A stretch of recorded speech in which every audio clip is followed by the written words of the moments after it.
안녕하세요. 3학년 정치여보 41번째 디딤 영상 시간입니다. 자, 저번 시간에는 범죄의 성립 요건에 대해서 공부했었죠. 그래서 구성 요건에 해당돼야 되고 위법해야 되고 위법성이 인정받아야 되고 그 다음에 책임이 있어야 된다. 이런 얘기했고 위법성 조각 사유에 5가지 경우를 얘기했습니다. 자, 그 5가지 경우 꼭 잘 정리해 주시기 바라고 그 다음에 책임 조각 사유. 책임이란 말은 뭐라고 얘기했죠? 법적 비난 가능성을 얘기했죠. 그 책임이 있어야 되는데 책임이 없어지는 사유, 책임 조각 사유와 책임 감경 사유에 대해서 얘기했습니다.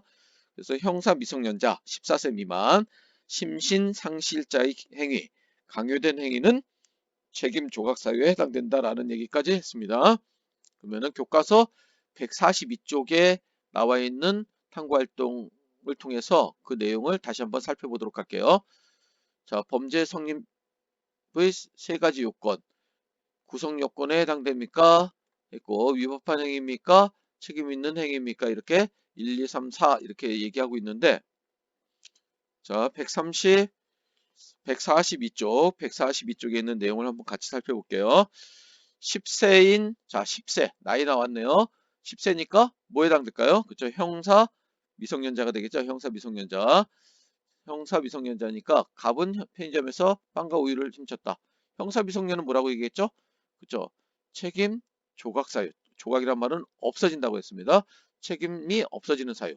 다시 말하면 비난할 수 없다라는 얘기죠. 어, 비난할 수 없다. 그러니까 여기서는 뭐가 될까요?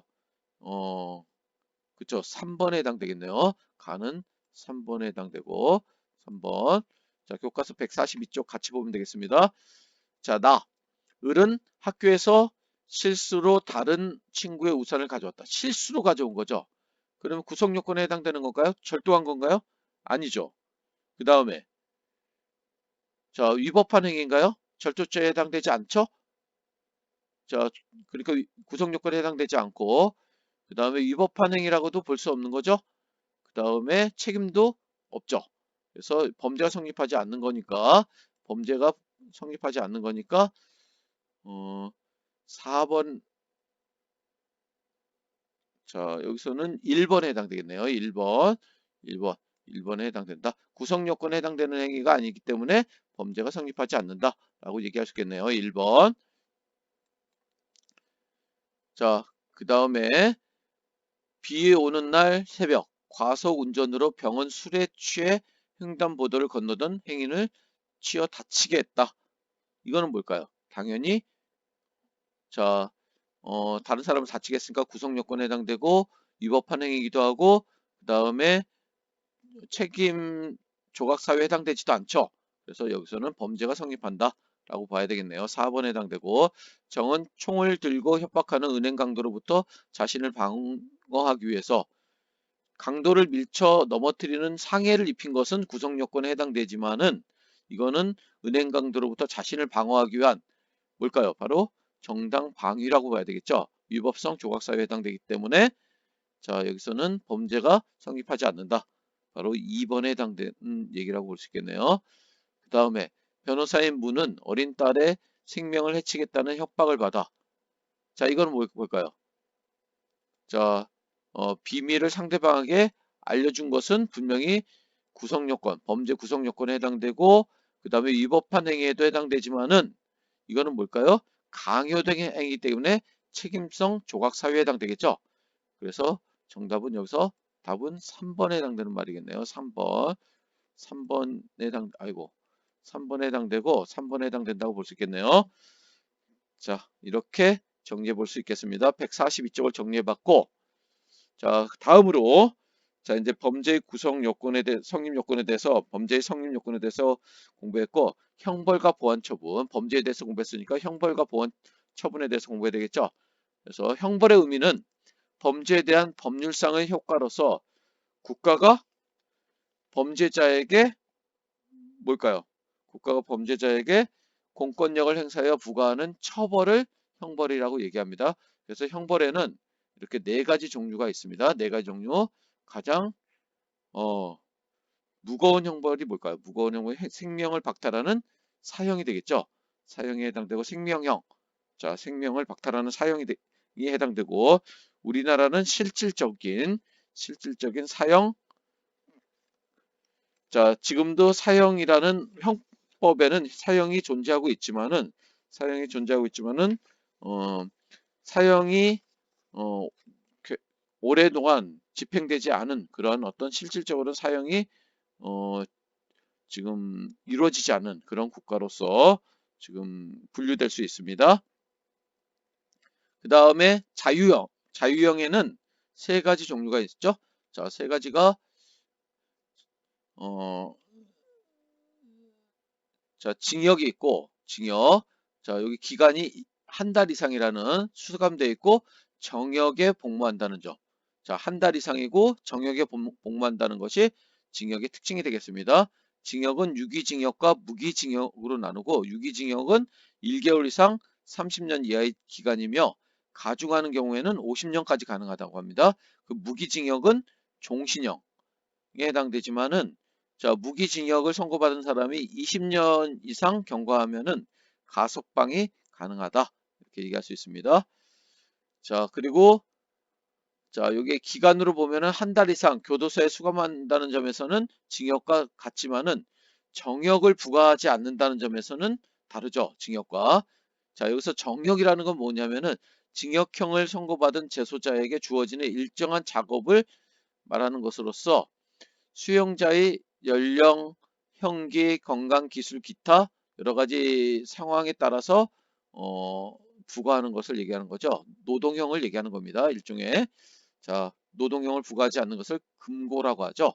금고. 그래서 징역과 금고는 1개월 이상 수감한다는 점에서는 공통점이지만은, 정역을 부과하지 않는다는 점에서는 징역과 금고는 차이가 있다, 이렇게 얘기할 수 있고, 자, 정역을 부과하지 않는다는 점에서는 금고와 똑같지만은, 자, 1개월 미만이라는 점에서는 징역과 금고와 다른 점이 바로 구류라는 자유형이 되겠습니다. 자, 이렇게 차이가 있고, 그 다음 명예형으로는 자격상실, 자격정지 이런 게 있습니다. 공무원이 되는 자격, 그 다음에 선거권과 피선거권 등을 박탈하거나 일시적으로 자격의 전부 또는 일부를 정지시키는 형벌, 이런 것들이 명예형이라고 얘기할 수 있습니다.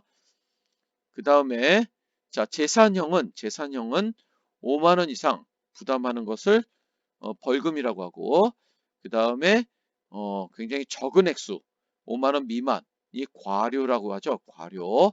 그 다음에 몰수는 재산형에 해당되는데, 범죄 행위와 관련되었거나 그 대가로 획득한 것을 국가에 귀속하는 거, 이게 몰수라고 얘기하고, 몰수도 재산형에 속한다는 걸 기억하고, 우리가 여기서 또 구별을 해야 될 게 과태료라고 얘기하는 게 있죠. 과태료. 과태료는 뭐냐면은, 자, 무단횡단하다 걸리면은 뭐가 될까요? 과태료 얼마라는 어, 그 벌을 받게 되죠. 이거는, 이 과태료는 뭐라고 얘기할 수 있을까요? 이거는 어, 과태료는 형벌이 아니라는 거, 이거는 행정벌에 속한다는 점에서 벌금, 과료, 몰수와 차이가 있습니다. 과태료는, 그러니까 이거는 행정벌에 속한다, 형벌이 아니다 라는 거 꼭 기억해 주시기 바랍니다. 그래서 과료와 과태료는 다른 개념입니다. 자, 그리고 자, 선고유예와 집행유예라는 개념이 있는데, 선고유예는 여기서 그 법원 그 판사가 법원에서 형의 선고를 미루는 것을 선고유예라고 얘기합니다. 선고유예는 1년 이하의 징역이나 금고, 자격정지 또는 벌금형에 해당하는 경미한 범죄자에게 일정 기간 형의 선고를 유예하고, 그 유예 기간이 지나면은 그냥 소가 그 판결 자체, 소가 없었던 걸로 하는 것이 바로 선고유예가 되겠습니다. 그래서 법원에서 형을 선고하지 않더라도 피고인이 다시 범행을 저지르지 않으리라는 사정이 현저히 기대되는 경우에 이루어진다, 이렇게 얘기할 수 있겠네요. 자, 그 다음에 집행유예는 뭐냐면은, 형을 선고하면서 일정 기간 형의 집행을 유예하는 것입니다. 그래서 그 기간이 경과하면 형의 선고 효력을 잃게 하는 제도로서, 집행유예는 3년 이하의 징역 또는 금고의 형을 선고하는 경우에 하나여 법관이 참작할 만한 사유를 검토한 후에 1년에서 5년까지의 기간을 정해서 형의 선고와 동시에 부과하는 경우가 많죠. 그래서 우리가 징역 2년에 집행유예 3년 뭐 이런 식으로 어, 형을 선고하는 경우가 있죠. 그러면 그 사람은 어떻게 될까요? 자, 전과자로 기록은 되지만은 감옥에 가지는 않게 되는 거죠. 감옥에 가지는 않게 된다. 풀려나게 되는 거죠. 그래서 징역 2년에 집행유예 3년 하면은 징역 2년 그 집행유예 3년 기간 동안에 어떤 다른 그러니까 잘만 지낸다면은 그냥 그렇게 집행이 그냥 끝나버리게 되는 그런 어떤 어 그런 거라고 얘기할 수 있겠습니다. 그래서 집행유예. 그래서 2018년 1월부터는 벌금형에도 집행유예가 도입되었다라는 거 이런 점 같이 알아두면 좋겠네요. 그 다음에 보완처분이라는 개념이 있습니다. 범죄자의 사회복귀와 사회질서 보호의 목적을 달성하기 위한 대안적 제재수단이라는 거. 형벌과는 좀 다른 개념이죠. 보완처분이라는 개념은. 그래서 보호관찰, 치료감호, 수강명령, 사회봉사명령 이런 것들이 있습니다. 자, 보호관찰은 선고유예, 집행유예, 가석방 처분 등을 받은 경우 범죄인을 교도소나 기타의 시설에 수용하지 않고 사회생활을 영위하면서 보호관찰관의 지도 감독을 받도록 하는 거. 이게 보호관찰이 되겠습니다. 자, 그래서 여기서 가석방이라는 것은 징역이나 금고의 집행 중에 있는 자가 잘못을 뉘우치는 마음가짐이 큰 경우에 형기 만료 전에 행정처분으로 석방하는 것을 얘기하는 거고, 가석방은 수용자의 자발적이고 적극적인 사회복귀 노력을 촉진하는 불필요한 형 집행 기간을 단축하기 위한 제도다. 이렇게 얘기할 수 있겠네요. 우리가 가석방 처분을 받으면은 어, 뭐 10년 받았는데 일정한 형기를 마친 이후에는 풀려날 수 있는, 그리고 사회생활하면서 별다른 어떤 말썽을 피지 않으면은 그 남은 형기를 그냥 사회생활하면서 그냥 제해주는 그런 제도가 가석방이고, 가석방과 동시에 보호관찰을 같이 내릴 수 있다는 거죠. 바로 보호관찰이라는 제도.